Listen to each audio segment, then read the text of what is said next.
Superstar Vinayak Bharat में आपका स्वागत है। आइए बढ़ते हैं खबरों की। आज संपूर्ण क्रांति पार्टी के उत्तर मध्य विधानसभा प्रत्याशी देवेंद्र शुक्ला द्वारा सैकड़ों कार्यकर्ताओं के साथ रैली का आयोजन किया गया। पार्टी के राष्ट्रीय अध्यक्ष जोगेंद्र सिंह भदौरिया द्वारा प्रेस वार्ता कर पार्टी के विकास कार्यों से अवगत कराया गया।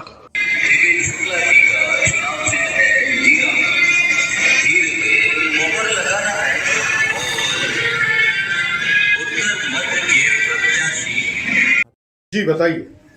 मैं ठाकुर जोगेंद्र सिंह भदौरिया, राष्ट्रीय अध्यक्ष भारतीय संपूर्ण क्रांतिकारी पार्टी।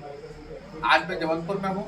जबलपुर वीरों की भूमि, वैज्ञानिकों की भूमि और बुद्धि चिंतकों की भूमि, कवियों की और ऋषियों की भूमि है। यहाँ से हमारे प्रत्याशी देवेंद्र शुक्ला यहाँ चुनाव लड़ रहे हैं। मैं आज इनके समर्थन में यहाँ आया हूँ। मैं संपूर्ण जबलपुर वासियों से और विशेष करके इस क्षेत्र के मतदाताओं से अपील करता हूँ कि आप हमारे देवेंद्र शुक्ला को भारी बहुमत से वोट दें। मैं यहाँ की जनता से बात करता हूँ कि भारतीय संपूर्ण क्रांतिकारी पार्टी यह एक ऐसी पार्टी है कि वर्तमान समय आप देख रहे होंगे कि भारत में और खास करके मध्य प्रदेश में जो सरकार है वो भ्रष्टाचार की सरकार है। और उससे पहले जो सरकार थी उस पर भी इसी तरह के आरोप लगे। कुछ चंद दिनों में सरकार बनी, उसको मैं नहीं कहता हूँ कि आप लोगों के माध्यम से सुना गया कि उसको एक नया नाम दिया गया और उसने यहाँ नया उद्योग खोला। उसको कहते हैं कि ट्रांसफर उद्योग खोल दिया गया। इसलिए दोनों दलों से जनता त्रस्त है और रुष्ट है। इस पर भारतीय संपूर्ण क्रांतिकारी पार्टी पूरे मध्य प्रदेश में अपने सहयोगियों के साथ और शेष निर्दलियों के साथ यहाँ चुनाव लड़ रही है। और निश्चित रूप से मैं दावे के साथ कहता हूं कि मैं जो कहता हूं वो सत्य होता है।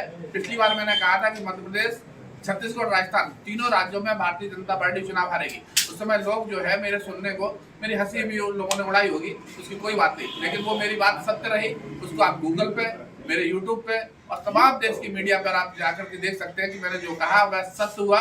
तीनों राज्यों में भारतीय जनता पार्टी चुनाव हारी। ये इनके कारण वो बात अलग रही कि मध्य प्रदेश में सरकार फिर से बीजेपी ने बनाई, छीन कर बनाई, हत्या के बनाई, पैसे के लेन देन में बनाई, भ्रष्टाचार करके बनाई। इससे मेरा कोई तात्पर्य नहीं, लेकिन मेरा तात्पर्य यह है कि जो मैंने कहा वो सार्वभौम सत्य रहा। इस बार मैं ये एक नया कथन कर रहा हूँ कि इस बार जो सरकार बनेगी, विधानसभा बनेगी, उसमें हमारे चुने हुए सदस्य निश्चित रूप से सहभागिता करेंगे। उनके बिना सरकार नहीं बनेगी, चाहे सरकार भारतीय जनता पार्टी बनाए या कांग्रेस बनाए। हमारे लोग और हमारे व्यक्ति उस सरकार में साथ में होंगे।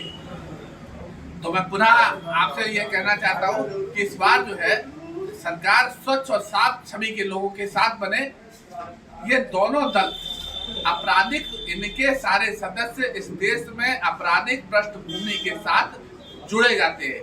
केवल भारतीय संपूर्ण क्रांतिकारी पार्टी ऐसी है जिसमें शून्य अपराध का ग्राफ, शून्य। हमारे उम्मीदवारों के पर किसी पर भी अपराध का ग्राफ जीरो शून्य वाले प्रत्याशी केवल भारतीय संपूर्ण क्रांतिकारी पार्टी ने इस समय उतारे हुए हैं। बाकी किसी के प्रत्याशियों पर कहीं कुछ। अभी 2-4 दिन में एक और चीज चल रही है, आपने देखा होगा कि बहुत ज्यादा वायरल हो रहा है कि 100 करोड़, 200 करोड़, 50 करोड़ वहां दिए। जब इस तरह से देने वाले लोगों को आप चुनेंगे और सुनेंगे तो निश्चित रूप से भारत, ये दोनों दल अपराध युक्त भारत का निर्माण करना चाहते हैं और निर्माण कर रहे हैं। और भारतीय संपूर्ण क्रांतिकारी पार्टी अपराध मुक्त भारत का निर्माण करना चाहती है। भारतीय संपूर्ण क्रांतिकारी पार्टी रोजगार युक्त भारत का निर्माण करना चाहती है। भारतीय संपूर्ण क्रांतिकारी पार्टी चाहती है कि हर आदमी को काम मिले, हर हाथ को काम मिले, शिक्षा पर सबका समान अधिकार हो, स्वास्थ्य सबके लिए बराबर हो, कानून में सबका एक अधिकार हो। कानून भारत देश का कानून किसी जाति, धर्म और संप्रदाय के आधार पर आधारित कानून ना हो, सबको समान रूप से इस देश में हो। महिलाओं को उनकी इज्जत, उनका सम्मान, उनका वैभव, ये भारतीय संपूर्ण क्रांतिकारी पार्टी दिलाना चाहती है।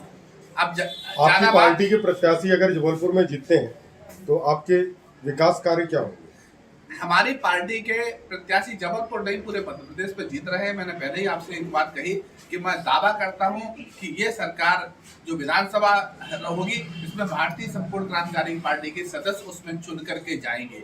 इस समय हमारे देवेंद्र शुक्ला जी हैं और ये अपने विषय में बताएंगे।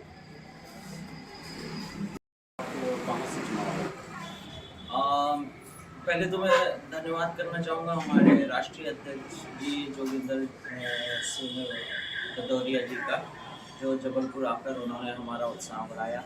आप राष्ट्रीय सचिव उमेश आनंद जी का, उन्होंने भी आकर बहुत ही इस भूमि को पवित्र कर दिया। दूसरा, आप सभी पत्रकार महोदयों का भी बहुत बहुत धन्यवाद, जो आप लोगों ने समय निकाल कर हमारी बात को जनता तक पहुँचाने का प्रयास कर रहे हैं। उत्तर मध्य के लिए, उत्तर मध्य में मैं देख रहा हूँ, असल में हम तो नागरिक बनकर जीना ज़्यादा पसंद करते हैं, लेकिन अभी जो स्थिति बन रही है उसमें हमको जागना पड़ेगा। अब हम ये चाहते कि हम पड़ोस में भगत सिंह को तैयार होते हुए देखें, अब हमें खुद भगत सिंह बनना पड़ेगा।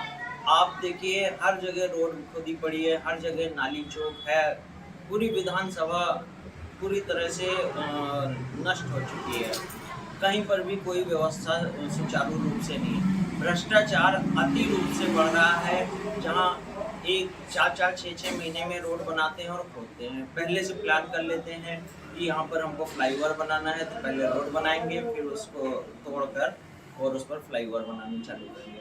इस तरह से यही हम भ्रष्टाचार को दूर करेंगे, हर चीज़ पारदर्शितापूर्ण रहेगी। एक एक नागरिक के लिए हम लोग खड़े रहेंगे, एक रजिस्टर रखेंगे, कंप्लेंट रजिस्टर रहेगा, जिसको 24 घंटे में हम उसके शिकायत का निवारण करेंगे। आपका नाम? मेरा नाम देवेंद्र शुक्ला है और मैं भारतीय संपूर्ण क्रांतिकारी पार्टी से 98 उत्तर जबलपुर से अभ्यर्थी हूँ और मेरा चुनाव चिन्ह है हीरा और उसमें बटन है, हमारी 4 नंबर की बटन है।